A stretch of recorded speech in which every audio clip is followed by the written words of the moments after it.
morning, everyone. Boker Tov. I saw a great quote, and the quote goes like this. When the world saw a barren woman in Sarah, God saw the mother of the Jewish nation. When the world saw a poor shepherd in David, God saw the king of Israel. When the world saw a poor prisoner in Egypt, Joseph, God saw the viceroy of the most powerful country on earth. So don't be concerned with what the world sees. What's important is what God sees. In this week's Parsha, we encounter the story of Yaakov. Now, Yaakov had a life of difficulty. From all the patriarchs, we know that the evening prayers, Ma'ariv, corresponds to Jacob. Why? Because Jacob represents nighttime, faith during the nighttime. He was born in his womb with struggles with his brother. And that struggle continued for most of his life. He also was the unfavored son of his father. His father loved Esau more than him. Then he encounters the house of Laban, where he has more challenges and struggles with his father-in-law Laban, who tricks him and deceives him out of his salary and his paycheck and tries to manipulate his wages. Then he has struggles with his own wives. He's married to the wrong woman, not by choice. His father gives him the wrong wife. And then you think his troubles are over in this week's parsha when he finally makes peace with his brother Esau. But next week, we're going to start a whole new cycle of worries and troubles in his life when his beloved son Joseph is ripped away from him. And for 22 years, he thinks his son is dead. So Jacob is the patriarch that represents difficulties, hardships, struggles in life. And therefore, the evening prayer represents Yaakov, faith during the nighttime. We all have daytime when the sun is shining in our life and times when we go through darkness. So what is the purpose of all these struggles in Yaakov's life? And what is the lesson for our lives? So it all comes down to the moment that Yaakov has this wrestling match with the angel and he gets a new identity and a new name. And what is the name? Yisrael. And how does he get the name Israel? When he overpowers the angel, he says, I will not let you go till you give me a blessing. And he says, okay, what's your name? No longer will you be Jacob, representing the man holding onto your brother's heel, wrestling with your brother. You're going to be Yisrael. You prevailed over man and over God and angels. And the message here is that every person goes through struggles and wrestling and difficulties and darkness and challenges in their life. But you know what the goal is? To elicit the bracha, the blessing. All of these challenges are meant to uncover a deeper blessing in your life that you would never realize without this hardship. Just like Yaakov gets his name, Yisrael, as a result of the wrestling match.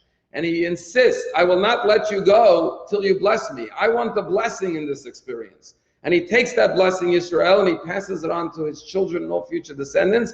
And we are called the children of Israel. No nation has struggled on earth more than the Jewish people. No nation has had a longer and a more oppressed history as the Jewish people. Persecution, time and again, generation after generation. As we say in the Gada, in every generation they try to destroy us. But no generation has brought out more blessings for ourselves and for the world as a result of these struggles. And that's why the land of Israel is called Eretz Yisrael, the land of Israel, because it came through thousands of years of struggle and hardship.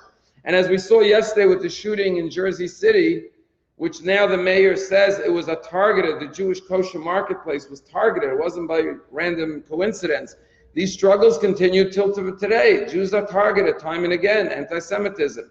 But the point of it is to bring out the blessing from all of these negative experiences. And while the world may see the nation of Israel as the nation that's constantly oppressed and persecuted, we see that we are the nation that God chose to be the light unto the nations, and we have to bring out the light from the midst of all this darkness, which is really the message of Hanukkah, illuminating the darkness of the world.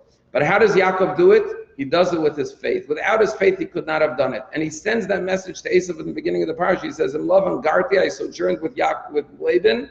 And Rashi says, what was he saying? Garti is the numerical value of 613. I've kept my faith in God and my performance of the commandments. And if not for that, I could not have survived the home of Laban. And the Jew in exile could not survive without the Torah and without his faith in God intact. And that's why Jacob always has dreams of angels and God and ladders. And he says to Laban, if not for the God of my ancestors, I could not have survived in your home. And throughout all of his ordeals, when he meets Yosef, he says, Shema Yisrael, Hashem Elokeinu Hashem Echad. The Jew survives and lives on faith. Without faith, the Jew cannot live in this world. I'll just conclude with a story. In England, they were once having a competition. Who could recite poetry best? It was like a poetry competition. And they had one night, everyone was reciting a psalm of the book of Psalms. And they had actors and actresses were getting up on the stage and with the best dictation and the voice and the, all of the training they have, how to recite the psalm with the most emotion and power. And everyone did well. And when the competition was almost over, there was an old Jew there. He says, "Can I try saying Psalm 23? They said, "Sure." He gets up there. He could barely speak English, but he starts saying it with such intensity, with such feeling. "The Lord is my shepherd, I shall not fear. Even though I walk through the valley of the shadow of death, I fear no evil." By the time he finished the psalm, everyone in the room was weeping. And the MC said, "Sir, all these professional trained actors and actresses said the psalm so beautifully. They've studied the psalm for years, how to pronounce every syllable with the right dictum and everything, and they didn't move anyone to tears. How is it that you moved everyone to tears?" And the Yid looks at the MC and he says, "They may know the psalm, but I know the shepherd." The Jewish people have always known the shepherd. And if you know the shepherd and you have that intimate relationship with God, you can get through the greatest difficulty in life. And that's what Yaakov teaches us. Keep your faith in Hashem strong, and no matter what challenge comes your way, not only will you overcome it, but you will extract the blessings from these challenges in life.